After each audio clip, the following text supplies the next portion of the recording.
Welcome to Implications of an Aging Workforce, Work Injury, Recovery, Returning to Work, and Remaining at Work. Thank you for joining us today.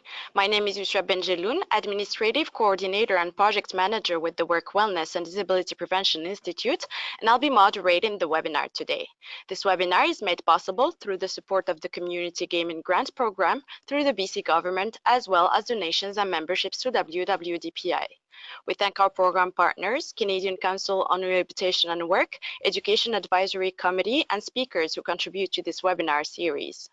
While we're waiting for others to join us, I'll go over a few technical points for the webinar. You should be able to hear the presentation through your computer speakers or through the conference call line if you dialed in. Please use the question box to submit any issues you may be experiencing and to ask any questions you have related to the presentation. We'll collect questions submitted throughout the presentation and follow the presentation with a Q&A based on the questions submitted. Any questions not answered in the allotted time will be answered and distributed after the event. The presentation will be recorded and posted for free on our website along with the slides. You will be emailed the direct links for all of these items when they're available. Our guest speaker today is Dr. Dwayne Van Eerd. Dr. Dwayne Van Eerd is a scientist at the Institute for Work and Health, where he has been a researcher since 1997.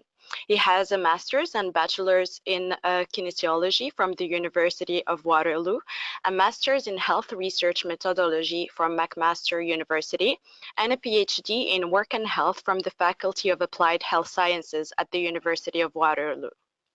Upon getting his master's in kinesiology, Dr. Van Eerd got his start in occupational health and safety research in a clinical setting, studying musculoskeletal disorders in performing artists. Now a scientist with the Institute for Work and Health, he focuses on prevention of work-related injuries and disorders. His research projects have included evaluations of participatory organizational change programs and training interventions, as well as systematic reviews of the prevention literature. Recent projects include synthesize and practice evidence with research evidence for better practices in mental health and musculoskeletal disorders. Dwayne, welcome again. It's a pleasure to have you back online with us today. So without further ado, I will hand you the floor. Thank you so much. Today, I'm very pleased to present on a literature review that we did on aging workers and musculoskeletal disorders, which will touch on the aspects of work injury, returning to work, and remaining at work. As I go through the presentation, sorry, just checking that my slides work. There we go.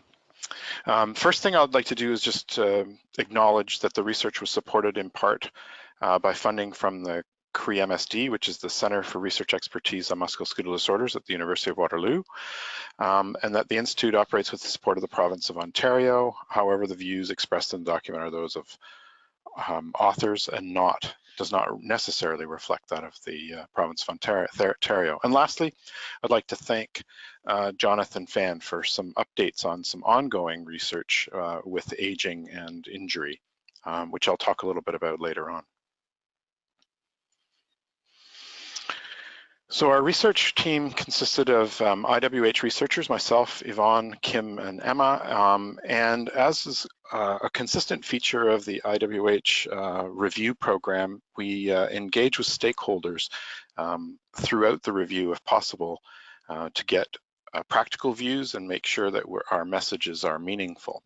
And for this review, we had the opportunity to present preliminary findings to the CRE-MSD researchers and students, and a lively debate ensued. So I'm incorporating all of that as we work through this presentation. So the presentation itself will follow this organization. I'll give a little bit of background. I will introduce the WHO Aging and Health Framework fairly briefly, but to give you a sense of how we approached our synthesis of the literature, and then very briefly talk about the methodology of the synthesis project or the scoping review. promise only one slide in that. And we'll spend most of our time with me sharing the findings and how we synthesized the literature on this topic and tried to cover these important aspects of aging and work.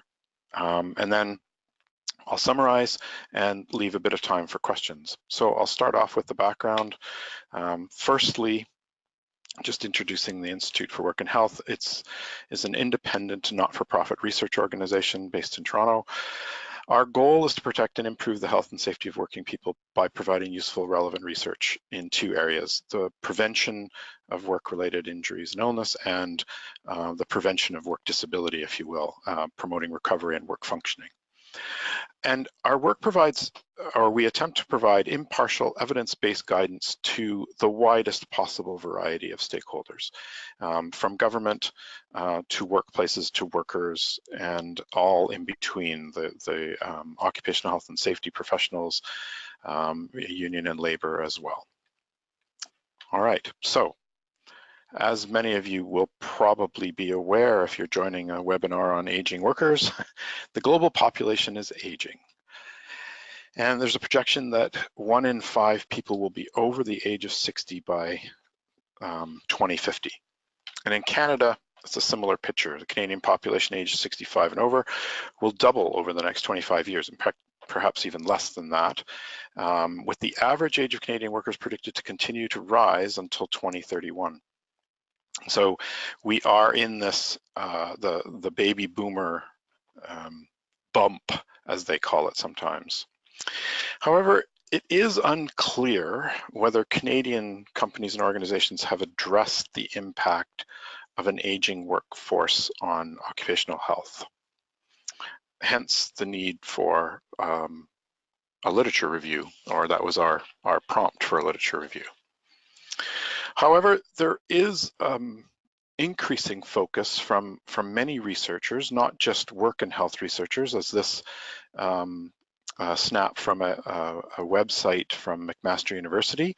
And I chose this one, and I thank Jonathan for alerting me to it, but for the positive message, it's time to treat aging as an asset, not as a burden, because I think that fits with how we are able to present the research findings within this scoping review that I'm going to talk most about in this presentation. And just to flesh out the background, musculoskeletal disorders, because that was the focus of the review, although you'll see how we went beyond that focus, in part by necessity. But they are a substantial burden to workers of all ages and in all industrial sectors. In Canada, MSDs account for somewhere between 40 and 60% of lost time claims, and that's been consistent since for the last almost 20 years. That percentage has been consistent for most jurisdictions across the country. And there are concerns that MSDs may be more prevalent and costly among older workers, which I'll talk a little bit more about.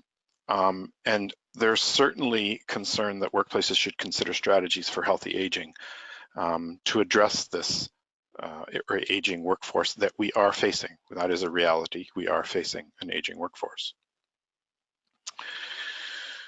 So I'll switch gears here. It's, I guess, still a little bit of background, but I want to talk about the WHO Aging and Health Framework. It was released in September of 2015, just as we were engaging in our literature review. And the report defines healthy aging as the process of developing and maintaining the functional ability that enables well-being in older age. So we adopted that as our definition of what healthy aging is as we were looking through the literature. As it turns out, we didn't need to be quite that worried about it, given that there wasn't as much research as we thought. But we were working with the framework from the WHO and their definition. Within that framework, there are strategies proposed for healthy aging. And here I'll stop for a moment and say two things. One is the WHO Aging and Health Framework is much broader than work. It considers aging in its entirety, most broadly in every aspect of our lives. And I'll also point out here that when I refer to the WHO framework, I will spell it the way the WHO spells it, which with an E.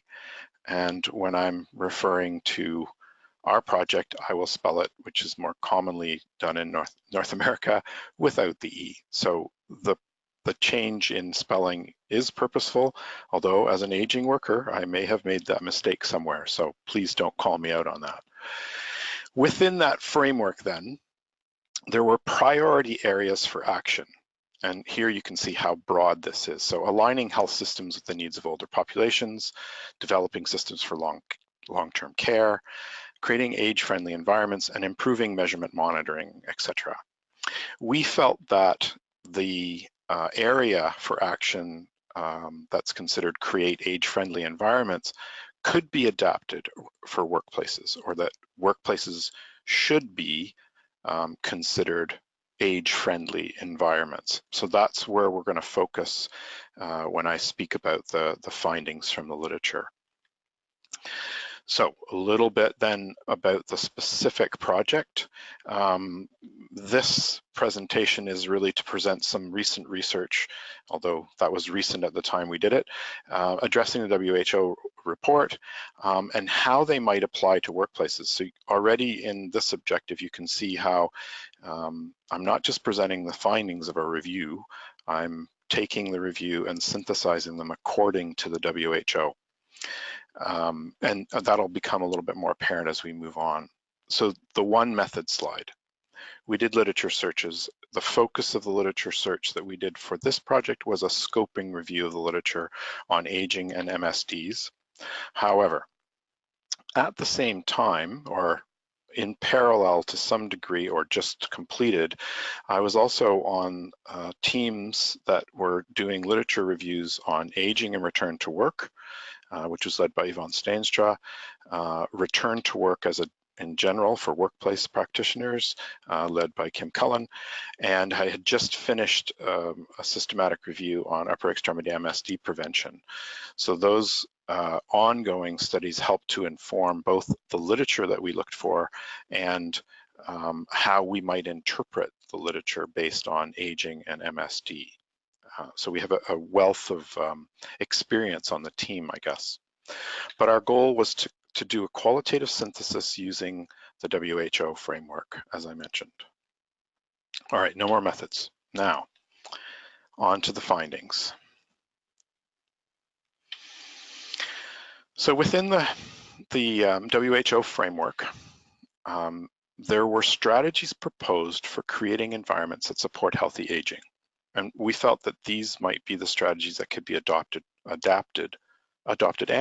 for workplaces. The first of the strategies was combating ageism. The second was enabling autonomy. And the third was supporting healthy aging and policies. And here I'll pause for a moment.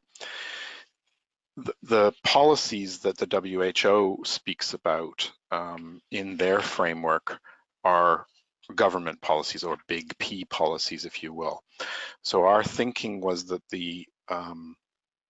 that this could be adapted to reflect workplace policies. And so that's how we've proceeded in the scoping review. So I'm going to present the literature findings from, primarily from the scoping review that fit under each of these three strategies moving forward. And I will also present this in a way that is not definitive. And the reason for that is that there is a great deal of contradiction in the literature. And I'm setting that up so that I can go through these pieces so that you understand. I'm presenting one side of the story, if you will. There are other pieces of research, and I'll try to refer to those and make sure that I'm presenting it in a balanced way as I move through this. So the first strategy then, combating ageism. So the current literature as of a few years ago, and I think still this holds to date, is that there's inconclusive evidence that MSDs are more prevalent in older workers, or that older workers are less productive. Yet these are prevalent attitudes. This is a considered part of what ageism is all about, that people adopt these ideas that may not be evidence-based, if you will, or not proven in any way. And so on this, there is research that does suggest that workers are less productive, or that they have more difficulties with injuries such as MSD. But there's also research that shows that older workers recover from injury more quickly than younger workers. And I'm just presenting a few examples here. I'm trying to indicate that there's a balance. And the important part is that it's inconclusive. More recent research found no association between age and the probability of a lost time claim. And research that showed that older workers did not sustain more injuries than younger workers in the construction industry. So just a snapshot, but the important point is that it is inconclusive evidence. There's research on both sides. And one thing I will also point out here is that I did not present a single item here that was specific to MSDs. We did not find much research at all that linked or looked at the link between aging and MSDs. That's not to say that they aren't out there, but they either didn't have the outcomes we were looking for, or we missed them in our literature search, which is always a possibility. So inconclusive evidence, but prevalent attitudes about ageism. So our recommendation or our thoughts as a synthesis is that there's more research necessary regarding MSD and aging, so that we can develop better policies regarding older workers in workplaces. Now, I can almost hear your eyes rolling because the researchers are saying more research is necessary. I promise you, this is the only time that I'll say that in this presentation. And it was actually quite a surprise to us as a group who had looked at a lot of return to work literature, and also a lot of aging and work literature, that there was so few studies that made that link between MSDs, especially given that they're one of the more prevalent injuries in most workplaces, and of course in the compensation claims that are available. So moving on, I've said my more research is necessary piece.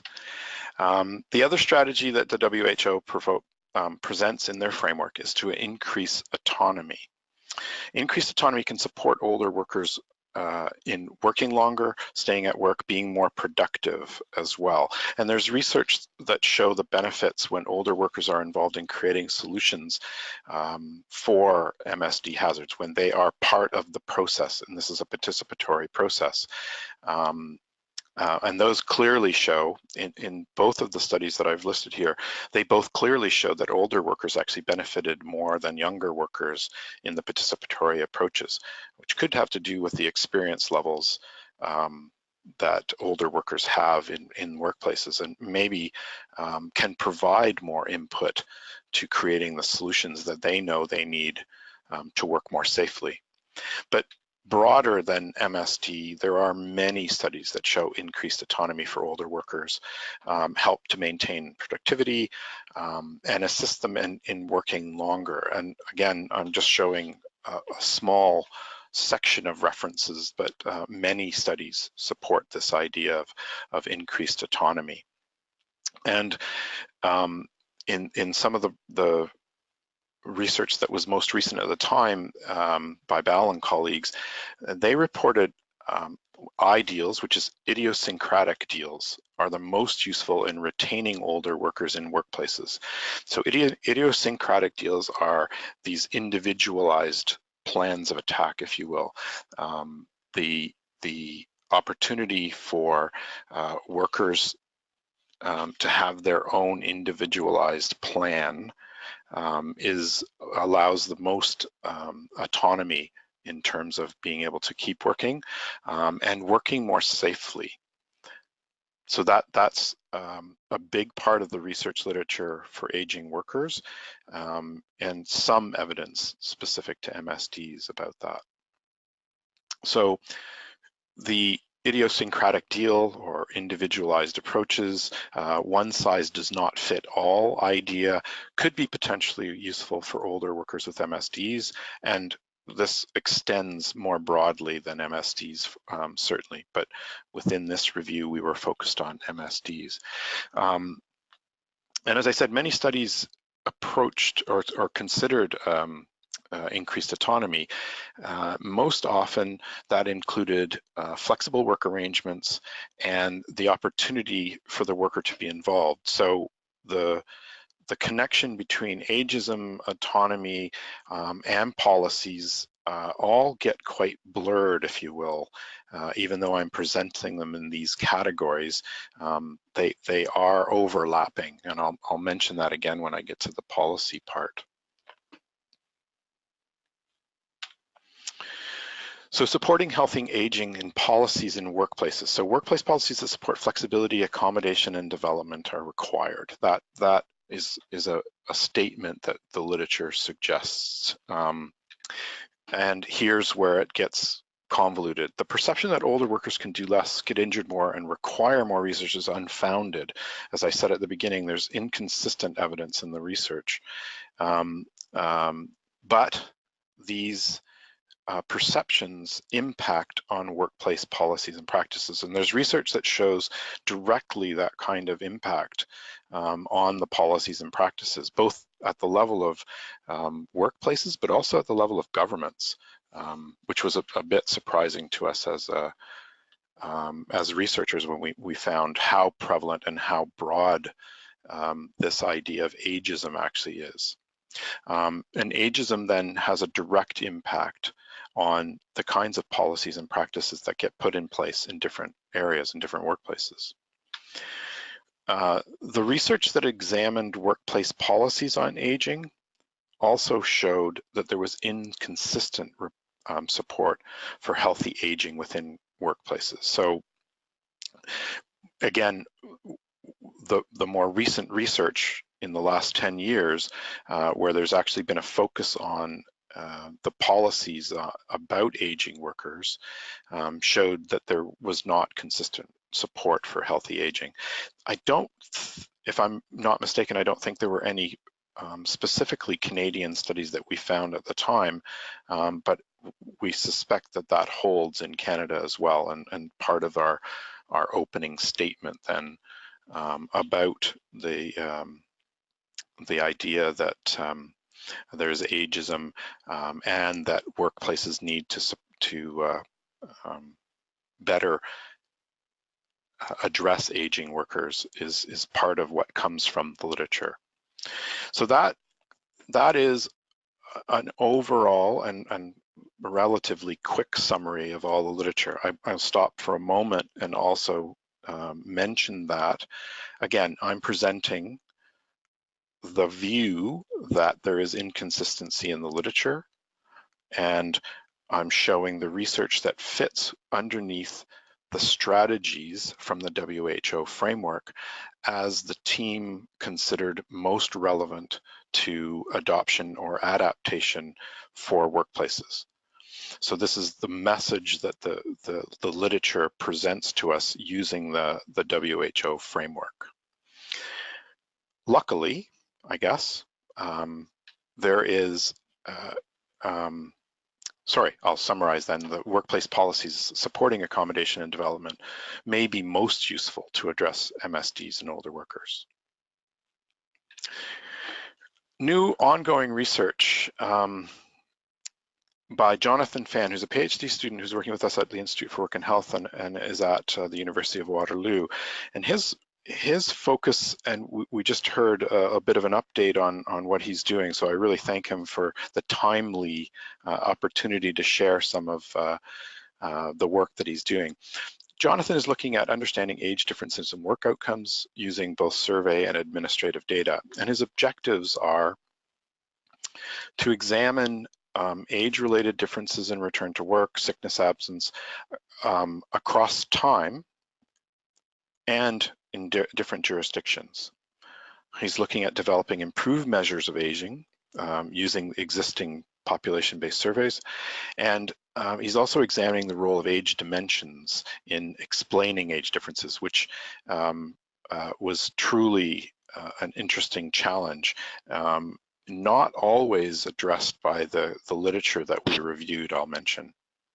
So in this next section, I'll very quickly go through some of the preliminary findings that Jonathan has presented to us, and I'll ask you not to take any pictures or copies of the slides because this research is ongoing, and it won't be presented in the later on. So as I mentioned at the beginning, there is a perception that older versus younger age groups tend to have lower likelihood of return to work and greater duration of sickness absence. And there are a number of research studies that support that. But does the relationship differ during early versus later phases of follow-up? That is, are there differences in return rates, and do they converge over time? And Jonathan's preliminary findings suggest that they in fact do. So while you see some differences in the early phases, the first weeks of sickness absence, later on, those rates tend to be similar for younger and older workers.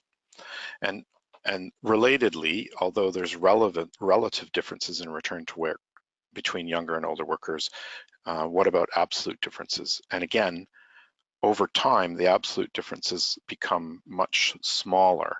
And so this perception that has arisen that older workers take longer to come back to work is based on a snapshot, if you will. So Jonathan is moving towards a more nuanced way of telling the story by accounting for the time varying effects rather than a single summary measure.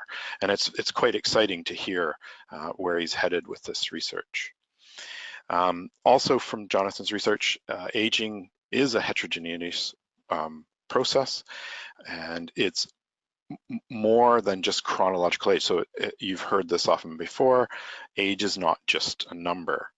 But there are measures that exist that can be used to operationalize other age-related dimensions. So there's such things as functional age or psychosocial age or organizational age, even life stage age, so that using these different conceptualizations may give us a better picture of what aging is. And one of the biggest challenges from the literature that was mentioned by the WHO report, and it usually fits underneath the policy side of things, is the heterogeneity among older workers is much greater than that of younger workers. And the WHO report spends a fair amount of time explaining that, as do other researchers like Bal, as I mentioned, suggests that the heterogeneity of older workers is much greater and therefore more challenging to come up with policies. So this idea of aging and breaking things down may be a very important element for us to better understand.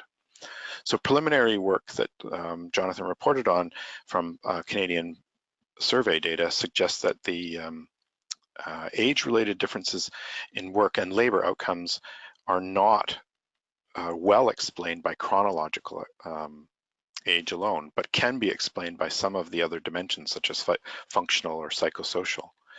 And he also was careful to make sure that we knew that other factors may also be part of the explanation for why there are differences among older workers in particular. And even better than me babbling on about this, this tells you basically the idea that there's this concept of chronological age that may be consisting of a bunch of these different conceptions like functional, psychosocial, organizational, or life stage, which all may have some path to what happens in work outcomes. And then there's this remaining box, which would help us explain what the other things cannot explain.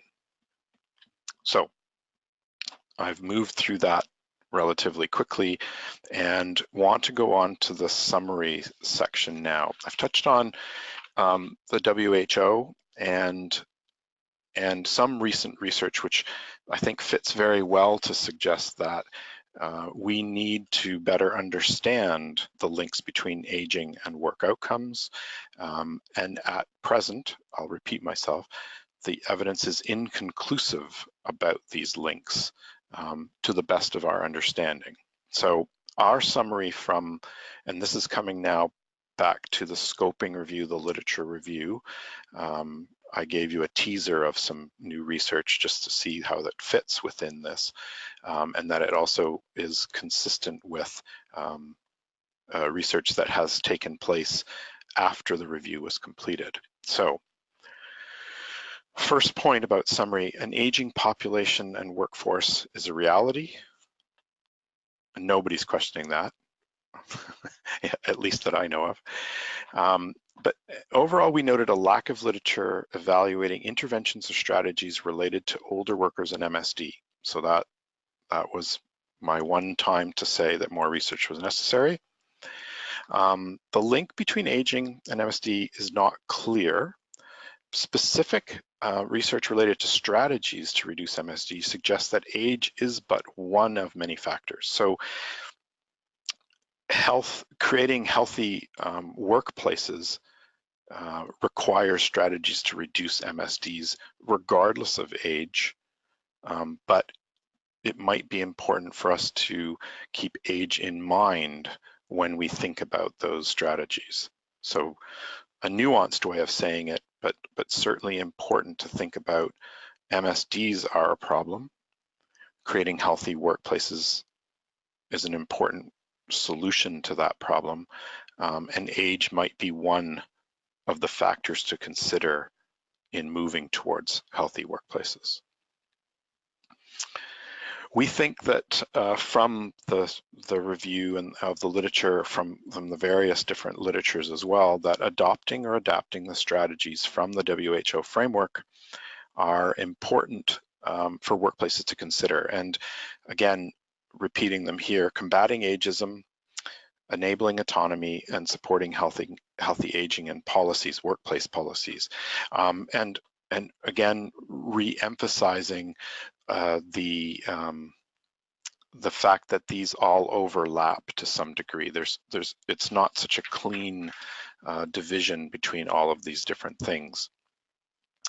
So shortly after the review that we did was out, and one of the products of the review was a position paper, which I provide a link to later that CREAMSD has put on their website. Shortly after we finished the review, we found an example of a tip sheet from a health and safety association in Ontario called the Workplace Safety and Prevention Services Health and Safety Association. And their key elements, or key tips, if you will, are to create a safe work environment, which addresses the area that the WHO talks about in creating, basically, creating healthy environments for aging, for which the strategies, those 3 strategies, fall underneath. The other parts are commit to training and work together, which is engaging with the older workers. And those are elements that you can look at from the point of view of enabling autonomy, because having people get up-to-date training allows them to have more autonomy in their workplace, and the opportunity also to work together as part of the engaging could be based from policy, but it can also be based on the autonomy aspect of the strategies that I just spoke about. And then encouraging an active and healthy lifestyle, typically we think of that as workplace policies that enable those activities. So this kind of tip sheet, which came out at about the same time as our results, really reflect the kinds of things that we saw and helped us to validate the areas that we chose to use as our synthesis method for the aging worker and MSD project that we were charged with. So now I'm going to move into basically my final slide, which I've moved through a little more quickly than I thought I would. And I hope you'll agree with me on this, but I'm looking forward to your comments and questions if you disagree. Ultimately, in the position paper that I mentioned and the results of our scoping review is that strategies for older workers basically are strategies for all workers. Combating ageism more specifically, not addressed in that tip sheet. I'll go back, in fact, for a moment. There's nothing specific combating ageism in the tip sheet, but when you think about the other types of strategies, creating safe workplaces, having autonomy, and having policies that support healthy workplaces are important for all workers. And for workers to get older, they should be in safe workplaces. So our message really from the review of the literature broadly is age is just one factor, if you will. It's something to consider and workplaces shouldn't ignore them. And perhaps, and here's where I'll go out a little bit on a limb, perhaps the most important thing for workplaces to consider is to combat ageism. And then this statement about strategies for older workers are the same as strategies for all workers, I think holds. All right, I've said my piece. There are some additional resources that will be available through the links. I think the WHO report on aging and health is a good read, so I encourage you to take a look at that. There's another European resource, and then our white paper is also available freely if you wish. I will present my commercial to the World Congress on Safety and Health at Work in October of 2020. Please look it up if you're interested.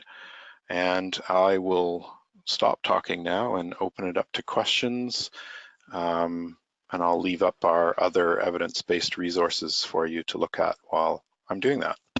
Thank you. Thank you so much, Dwayne. Immediately we'll start our Q&A session. So please, attendees, insert your questions in the question box. So our first question is, you said that more research needed to be conducted in relation to musculoskeletal disorders and the aging categories. So which areas of research in relation with these topics were you making allusion to? Well, I think for us at the time, especially, there were few studies that actually directly looked at the link between older workers and MSDs. So most of the studies that had a workplace focus considered broader categories, injuries or return to work.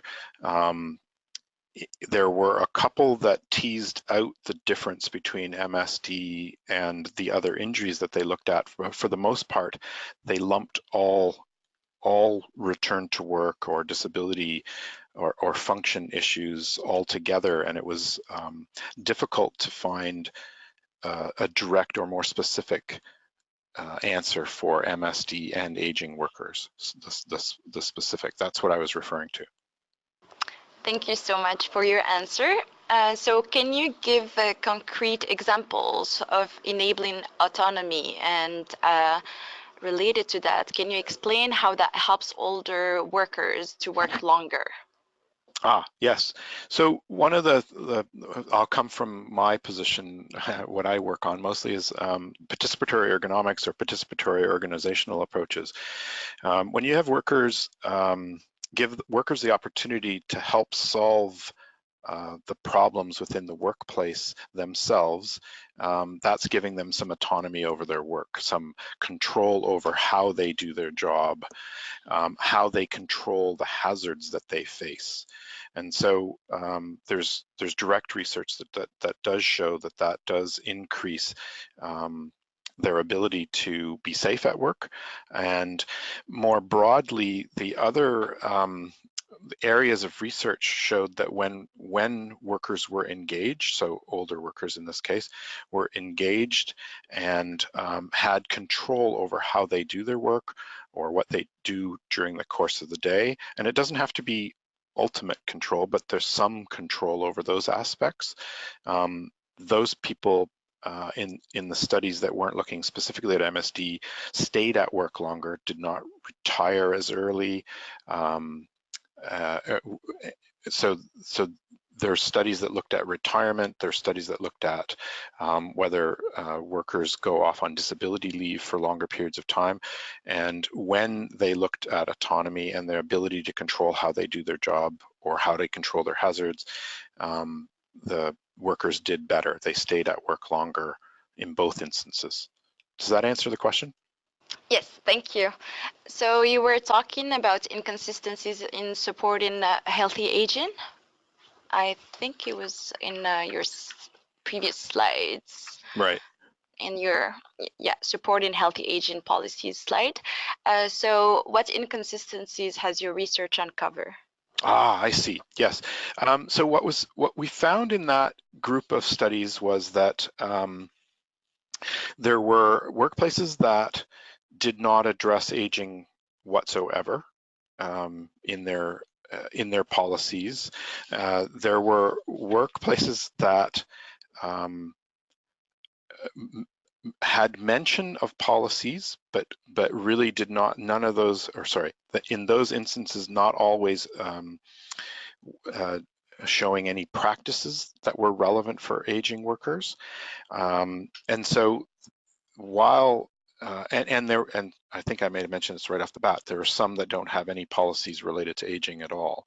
So those studies that Nielsen and Ball and Timmons, those studies that I referenced there at that slide, all and many of them that summarized and referred to each other as well, all mentioned that there were inconsistent policies, that there just were few policies that addressed healthy aging at workplaces, and that when there were policies, they didn't go far enough often. So despite their suggestion that there were policies in place, many of them didn't go far enough into changing any practices. Perfect, thank you. And so something that is striking in your presentation is the lack of evidence on the Asian workforce in certain areas, but yet attitudes are adopted toward older workers based on what we can, I think, qualify maybe as misconceptions. So would you like to comment further on this? I think I've said my piece. I would agree with that statement. I feel as if the idea of combating ageism emerged most strongly from our look at the literature. And the one study by Lagasse, which is a Canadian study, is worth looking at for the because they actually looked at our Canadian government, I think the federal government website, and detected elements of ageism in the policies and the suggestions in the policies within government and workplaces. So that resonated a lot, especially when you don't find a lot of evidence to specifically answer the question that you've chosen to do a review about. So and I think that was also supported by the fact that the WHO framework also put emphasis on that. I think it's to some degree human nature. We need to move forward, and we make our decisions based on the data that we have in front of us. It's biologically plausible to think about older workers as perhaps having more injuries, or potentially having more injuries, or taking longer to recover. The research around recovery time is showing, and at the time was already beginning to show, that most of the reason for longer return to work or longer sickness absence is more related to comorbidities than it is to the injury recovery themselves. So one thing that we do know from literature and is that as people get older, there are more chances to have comorbid diseases and illnesses. So cardiac illnesses or respiratory or other things may compound how well older workers can recover from certain things. But when you control for that, that's where you really do get this uncertainty or inconclusiveness in the literature. Thank you so much for this comment, Dwayne. Another question is, who would be the best audience within an organization to review your study or other similar studies? So who within an organization who would be the most influential? That's a great question. I wish I knew the answer to that. I think primarily the target for the position paper that we wrote would be HR, occupational health and safety, disability management, the people that are most involved in setting the policies and monitoring the practices in workplaces. I think to work towards autonomy, of course, I believe that you should always engage with workers themselves, and in the intervention work that I've done, that's a key element. But I think I'll stick with my first answer as HR, occupational health and safety, disability management, those that are setting the policies and reviewing the practices that are in the workplace would probably be the better audience or the best audience. It makes complete sense. Another question is, in relation with the aging workforce, were there any industries targeted in particular? And would you say that more research should be conducted in specific industries? Oh, that's a very interesting question too. We saw more, I think, more emphasis on those industries that have physical labor involved, so construction, manufacturing, maybe even transportation, but I'm not as certain about that. As the concept of having higher levels of physical work could potentially, but there were studies within that actually indicated that the physicality of the work did not determine whether people chose to retire early or take disability leave early. So again, there's an inconclusiveness in that. I would say there were no predominant industries. I mentioned the physical aspect because there were more studies looking at that aspect as if to help explain why aging workers would have more difficulties. But even in that, the research that we found was inconclusive in determining whether heavy physical labor was a predictor for older workers to either retire or take early leaves from work. And certainly did not find anything that linked MSDs in that respect. More of those were other safety types of injuries, slips, trips, falls, etc. Thank you for your answer, Dwayne. And we have another question about, again, combating ageism. Do you have any suggestions of how to combat ageism? Yeah.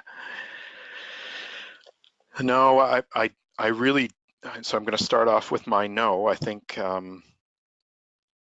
emphasizing what my attempt was to emphasize the inconclusiveness of the available evidence that we have both, and I would say that in order to combat ageism, we have to have people who are committed to looking at the available evidence, both from the literature and from their own practice, with a critical eye and an unbiased eye. And I think that's the biggest challenge in combating ageism. We are inundated with different messages, and as I said, there's this biological plausibility that maybe this is true, and it sticks with us. So I guess starting with yourself is the real answer. Combat ageism among yourself, and work to convince others that the evidence is not really there for to take that path. Wow, that's as existential. Wow. Thank you, Dwayne. And then another question is related to you. So, what are the next steps for you, and what areas of research will you be heading toward to? So, my area is to take on the last statement that I made, that strategies for all workers are important, and in order to help aging workers, I'm interested in increasing autonomy among workers, and I'm looking at research that looks at participatory approaches, which we found in this review to also be of great help for aging and older workers.